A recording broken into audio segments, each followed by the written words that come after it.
2 minutos nos separan de las 9 de la mañana. Arrancamos con la primera entrevista. Ayer el presidente Luis Lacalle Pou y sus socios de la coalición multicolor acordaron el proyecto de ley de reforma de la seguridad social. Desde el directorio del BPS, en representación de los trabajadores, Ramón Ruiz, a quien le damos la bienvenida, bueno, ya habían manifestado una posición contraria a este proyecto que en realidad toma forma por estas horas y que va a ser refrendado por el Consejo de Ministros. Justamente para conocer la postura desde los trabajadores es que recibimos a Ramón Ruiz esta mañana. Bienvenido, ¿cómo le va? Bueno, muchísimas gracias por la invitación. Buen día para ustedes y para la audiencia, para todos los que nos están mirando. Habían sido críticos ya con lo que se venía manejando a propósito de la reforma, incluso afirmando que iba a haber una rebaja de las jubilaciones. Saldaña había contestado a eso posteriormente, diciendo que el cálculo que ustedes hacían tomaba como insumo un proyecto que ya no era. Bueno, nosotros hicimos ese informe de acuerdo a lo que dice el anteproyecto de ley presentado por el presidente de la República. No somos adivinos para saber cuál va a ser el próximo proyecto. Ya de por sí es complicado y es muy trabajoso realizar un informe como el que hicimos. Imagínate si tuviéramos que pensar en lo que van a presentar después. Saldaña en ningún momento dijo que esos números están mal. Lo van a tener que hacer de nuevo. Y sí, porque van a cambiar los supuestos, supuestamente. Vamos a ver si se cambia, por ejemplo, si en lugar de que el pilar solidario se ajuste por IPC, como decía el anteproyecto, se ajusta por el índice medio salario, hay un cambio importante que va a cambiar el resultado también. Pero eso no lo sabemos. Hay una situación hoy de mucha incertidumbre. Yo diría, está muy opaco todo porque sabemos que el presidente se reunió con los líderes, con sus socios de la coalición, como dice él, pero no sabemos el contenido. Digo, lo que trascendió públicamente es que aparentemente va a haber un cambio con respecto a la transición para aplicar el aumento de la edad de retiro y sí, lo de a partir de las 2036 y van a estar afectados las personas que nacieron a partir de 1973. Pero nuestro informe, el informe que presentamos hace unos días, habla del monto de las futuras jubilaciones. De acuerdo a lo que nosotros pudimos, llegamos a la conclusión de que los menores de 52 años, los que hoy son menores de 52 años, van a tener una rebaja en la futura jubilación que va a andar en el orden de entre el 10 y el 36%. O sea, van a ganar entre 10 y 36% menos que si se jubilaran en las mismas condiciones hoy. Eso es lo que ustedes dicen. Exactamente. Eso es lo que todavía no Yo le quiero transmitir al doctor Saldaña la tranquilidad que si él cambia los supuestos, vamos a hacer otro informe con los nuevos supuestos. Pero hoy, lo que nosotros conocemos, y esperemos que el jueves o el viernes se conozca la nueva versión del anteproyecto de ley, lo que nosotros conocemos, lo que nos da es que los trabajadores y trabajadoras que hoy tienen 52 o menos van a cobrar entre un 10 y un 36% menos de jubilación cuando, bueno, decidan jubilarse. ¿Podemos profundizar un poquito en ese aspecto que me parece que es lo que no se termina de comprender? Sí. Acá cuando estuvo el representante de los jubilados decía el tiempo que se toma que pasa a 25 años. Sí, el que hoy tiene 52 se va a jubilar de acuerdo a la propuesta que se manejó. El que hoy tiene 52 se va a jubilar dentro de 13, 14, 15 años. Cuando ese trabajador que hoy tiene 52 se jubile, se va a jubilar con una jubilación peor que la que hoy conocemos. ¿Por qué? Porque en ese cálculo jubilatorio hay 3 componentes. 2 de ellos ajustan por índice medio salario. Pero el pilar solidario, que es justamente uno de los componentes del nuevo cálculo jubilatorio, se ajusta por IPC.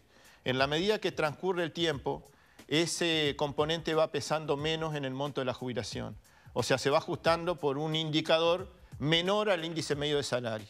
Y esto hace que en el largo plazo la jubilación sea cada vez menor, porque al achicarse, digamos, para que la gente lo entienda, el pilar solidario, porque no se ajusta de la misma manera que el pilar contributivo y que el pilar de ahorro, bueno, la jubilación, a medida que pasa el tiempo, ese pilar se va licuando y va llegando y va, digamos, el impacto es que los futuros jubilados van a cobrar menos, pero los más jóvenes van a ser los más perjudicados, Porque cuanto más pasa el tiempo, menos jubilación van a cobrar los futuros jubilados. Los trabajadores menores de 40 años van a perder más que los trabajadores menores de 50. Los trabajadores y trabajadoras menores de 30 años van a perder más y los más jóvenes están en el horno, como dicen ellos. Ahora, hay algunos... A propósito del pilar solidario, ayer justamente Saldain decía exactamente lo contrario. Hoy, por ejemplo, recoge el Observador que el nuevo suplemento solidario, además de sustituir la jubilación mínima, completa todas las jubilaciones de hasta 42.000 pesos, el ingreso mínimo garantizado para las personas de más de 70 años, la libertad de trabajo para los jubilados y más derechos para las mujeres que se van a poder computar desde 1 año de trabajo por cada hijo. Eso ya estaba, ¿no? Pero todo eso, el tema de la compatibilidad, el tema de los mayores de 70 años, estaban en el proyecto anterior, ¿no? Va a haber un ingreso garantizado siempre y cuando, después de cumplir los 71 años, ¿no? Este fue el informe que nosotros presentamos hace unos días. Este fue el informe que nosotros presentamos hace unos días en base al anteproyecto de ley que presentó el presidente de la República a los partidos políticos, incluso incumpliendo una promesa de campaña, porque él le dijo a la ciudadanía que no le iba a aumentar la edad de retiro. En este informe, nosotros demostramos desde el punto de vista técnico, con rigurosidad técnica, que los futuros jubilados van a cobrar menos.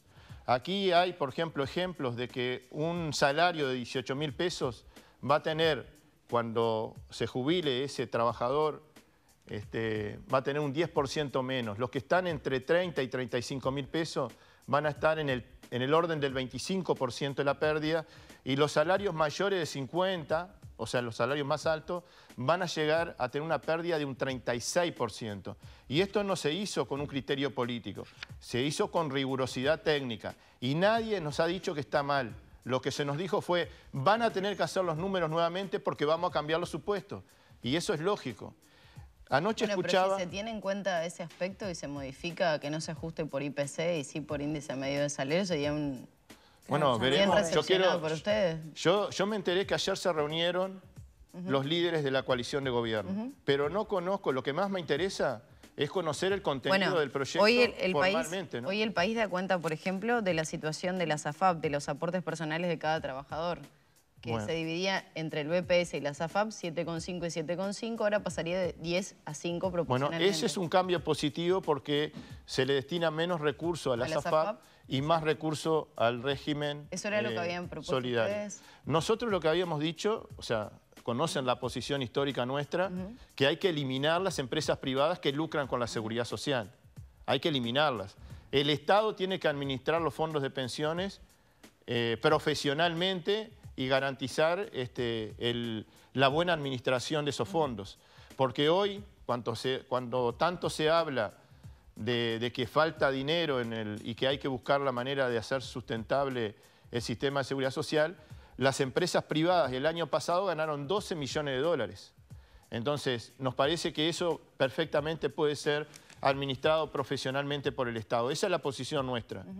El gobierno o las autoridades equivocadamente siguen apostando por la competencia entre los privados y la extienden a todas las cajas. O sea, los nuevos trabajadores que ingresen al mercado de trabajo van a tener la obligación de aportar, de acuerdo a lo que dice el país, 5% para la FAP y 10% para el BPS.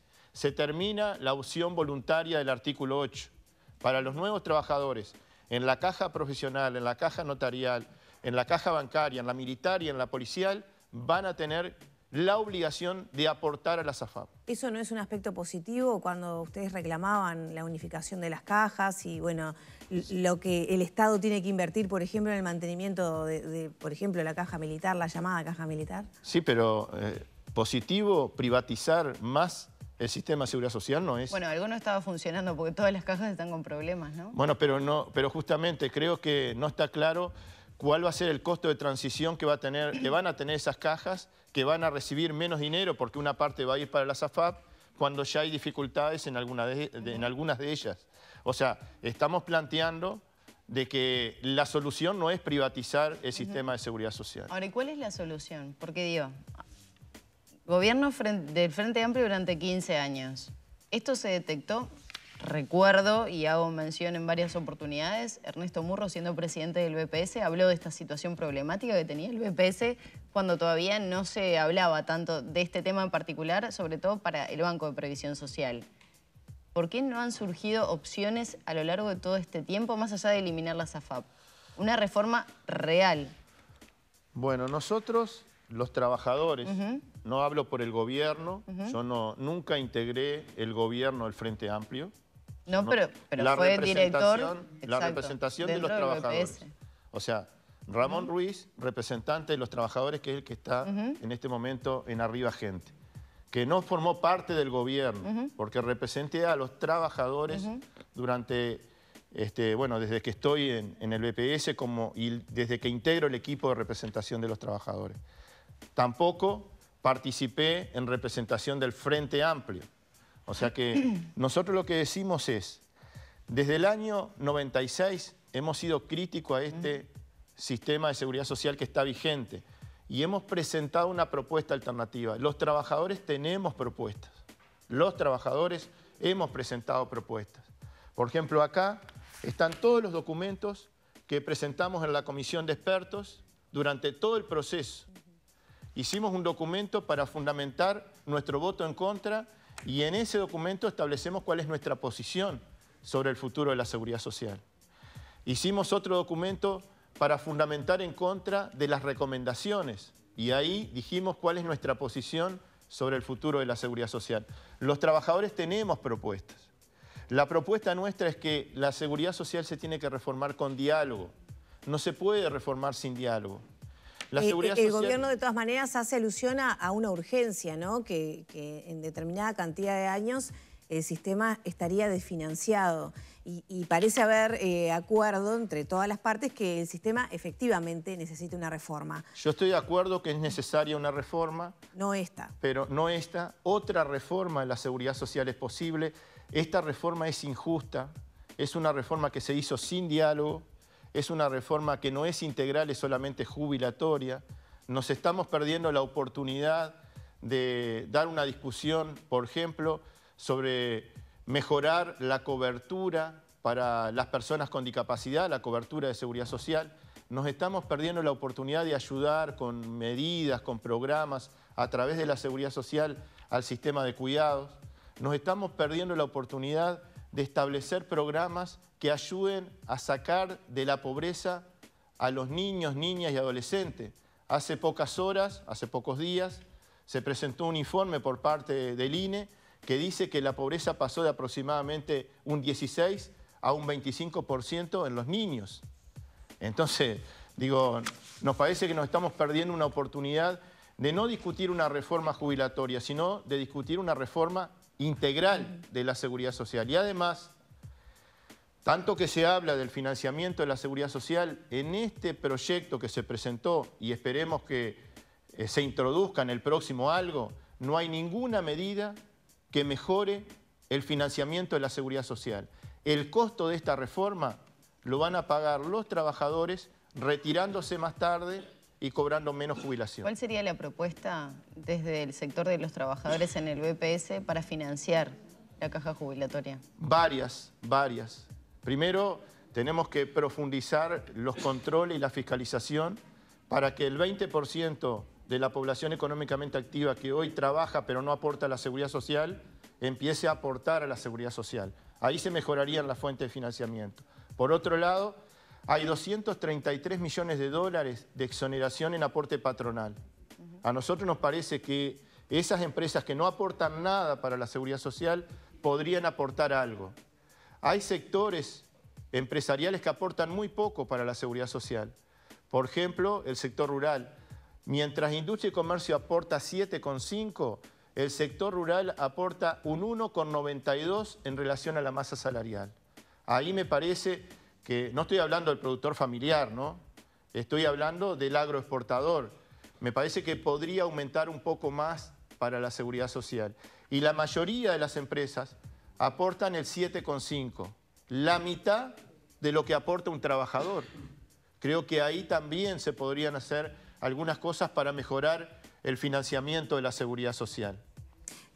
Ruiz, ya tenemos que ir cerrando. ¿Qué pasos se van a dar de aquí en adelante? El jueves, supuestamente, este proyecto de ley va a estar firmado y ya pronto para ser enviado al Parlamento. Parecería que tiene apoyo, si bien los rumores daban cuenta de algunas condiciones, se pudieron procesar a la interna de la coalición y habría apoyo total de toda la coalición multicolor.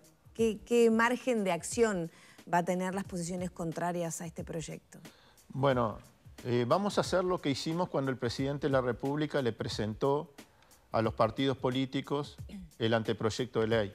Nosotros nos pusimos a estudiar ese anteproyecto de ley y a informar a la población sobre su contenido. Parece algo raro, pero los que presentaron el proyecto no salieron a recorrer el país para informar a la gente sobre su contenido. La representación de los trabajadores sí salió al interior del país y a hablar con trabajadores para explicar su contenido. Ahora, conocido este proyecto de ley, vamos a estudiarlo y vamos a salir a hablar con la gente.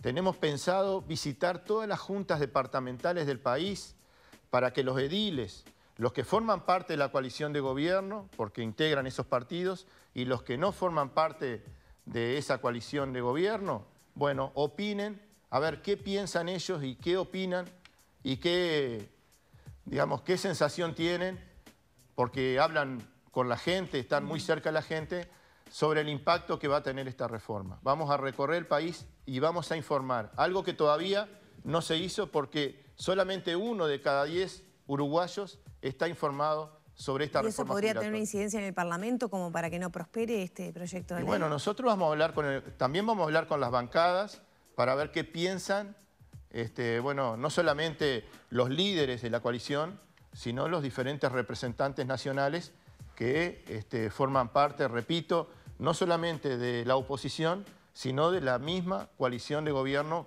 que en el día de ayer se reunió y acordó este proyecto de ley. Bien, muchas gracias por estos minutos. Bueno, muchísimas gracias a ustedes. Cerramos por aquí entonces la entrevista con el representante de los trabajadores en el directorio del BPS, Ramón Ruiz. Ya son las 9 de la mañana, 16 minutos.